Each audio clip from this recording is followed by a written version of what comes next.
Ce jour-là, par un chaud après-midi d'été, j'ai commencé à me préparer pour un rendez-vous au petit café de notre ville. Un frisson m'a parcouru.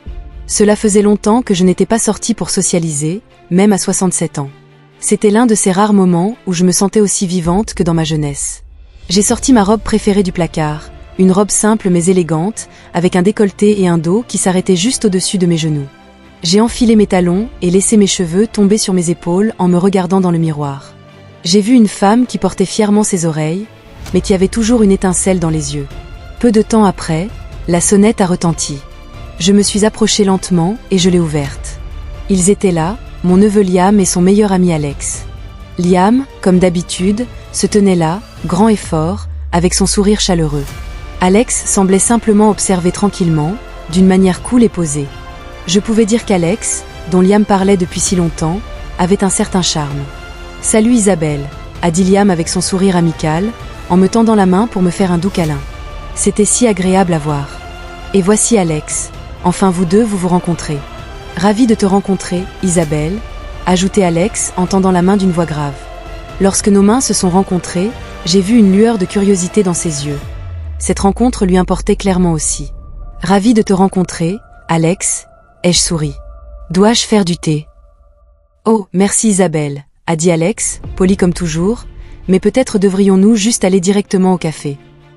Être avec eux m'a fait me sentir jeune à nouveau. J'ai rapidement attrapé mes affaires, verrouillé la porte et nous avons commencé à marcher vers la place de la ville, jusqu'à mon vieux café préféré. Sur le chemin, Liam n'arrêtait pas de me demander comment j'allais, si j'avais besoin d'aide à la maison. Ses attentions m'ont fait me sentir si reconnaissante, mais ce soir, quelque chose semblait différent. Une fois au café, à un moment donné, Alex m'a regardée et a dit « Isabelle, Liam m'a tellement parlé de toi, combien il t'aime et tout ce que tu as fait au fil des ans. J'avais hâte de te rencontrer. » Je lui ai souri chaleureusement. « Merci, Alex. J'essaie de tirer le meilleur parti de ma vie ici, dans cette petite ville. Je suppose que les gens de tout âge ont quelque chose à partager les uns avec les autres, n'est-ce pas ?» Après une petite pause, Liam a souri et a dit « En fait, Isabelle, nous avions un petit plan ce soir, en me faisant un clin d'œil. Je sais que tu n'es pas beaucoup sortie ces derniers temps, alors nous voulons t'emmener au Lookout Point. La vue est incroyable là-haut. » J'ai hésité une seconde, puis j'ai souri. « Alors, tu essaies de me faire vivre une aventure, hein ? D'accord, pourquoi pas. » Nous avons sauté dans la voiture et nous sommes dirigés vers cette belle colline juste à l'extérieur de la ville. Tout le trajet était rempli de blagues et de rires. Les histoires drôles de Liam nous ont tous fait rire. À un moment donné, j'ai jeté un coup d'œil à Alex, qui avait un petit sourire sur son visage, mais un regard pensif dans ses yeux. Quelque chose dans sa présence m'a donné un étrange mélange de réconfort et de curiosité. Quand nous sommes arrivés au Lookout Point, le soleil se couchait. Le ciel était un mélange de tons orange et rose, avec les premières étoiles commençant à scintiller. C'était fascinant. Nous sommes restés là tranquillement à admirer la vue, et dans ce silence, nous avons semblé sentir la présence de l'autre à un niveau plus profond. Après un moment, Alex s'est rapproché doucement en posant sa main sur mon épaule. Le contact a envoyé une petite poussée à travers moi. Pendant ce temps, Liam se tenait de l'autre côté, les mains dans ses poches, me regardant avec cette aisance familière. « Être ici te fait te sentir libre, n'est-ce pas, Isabelle ?» demanda Liam en souriant. « Absolument, » ai-je répondu, mes yeux toujours fixés sur l'horizon, bien que mon esprit soit dans un endroit complètement différent. Entre la présence familière de Liam et le regard mystérieux et intrigant d'Alex, mes sentiments étaient tout emmêlés. Après un moment, Alex n'a pas retiré sa main et s'est penché légèrement. « Je suis content que nous partagions ce moment », murmura-t-il.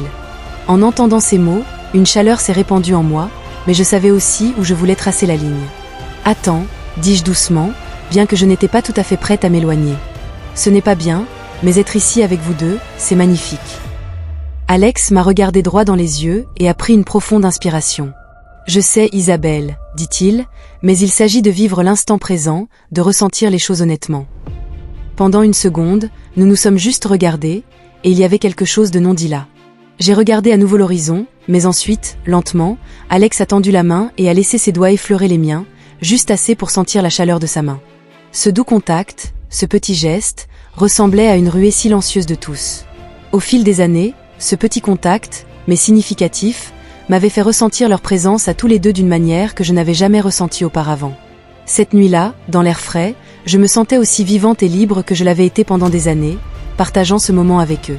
Tout comme lorsque les doigts d'Alex ont effleuré les miens, c'était le plus petit contact, à peine un murmure contre ma peau, mais il m'a envoyé une chaleur que je n'avais pas ressentie depuis longtemps.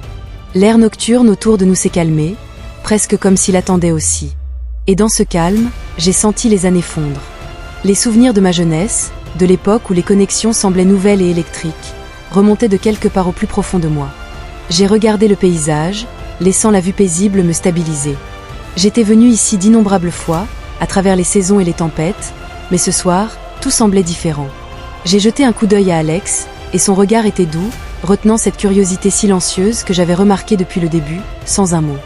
Il s'est rapproché, effleurant mon épaule, stable et chaude, m'ancrant au moment présent. Liam, remarquant le changement, m'a donné un coup de coude espiègle. « Tu vas bien, Isabelle ?»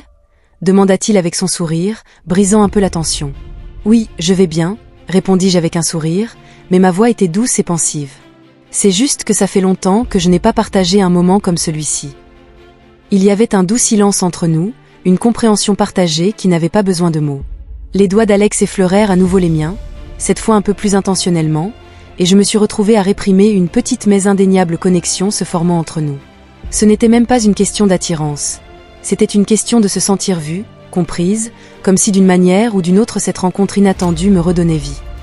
Les étoiles ont commencé à apparaître une par une alors que nous nous tenions là ensemble, et j'ai fermé les yeux, respirant l'air frais du soir. Pendant un moment, c'était comme si le temps s'était arrêté. Pas de passé, pas de futur, juste nous trois ici, avec le monde s'étendant dans toutes les directions, sans fin et ouvert. Alex brisa le silence d'une voix calme, à peine plus haut qu'un murmure. Ce sont des moments comme ceux-ci, vous savez, ils vous rappellent que la vie ne cesse de donner, même quand on s'y attend le moins. J'ai hoché la tête, sentant un doux sourire tirer mes lèvres, et murmuré en retour, je pense que j'avais oublié ça. Alors que la dernière lumière s'estompait, nous nous sommes retournés pour retourner à la voiture, mais quelque chose à propos de cette nuit persistait dans l'air, un doux rappel qu'il y a toujours de la place dans la vie pour de nouvelles connexions, de nouveaux sentiments, peu importe le nombre d'années qui se sont écoulées. Et alors que nous revenions, je me suis laissé sombrer dans le confort de cette pensée, sentant quelque chose en moi remuer que je pensais avoir disparu à jamais.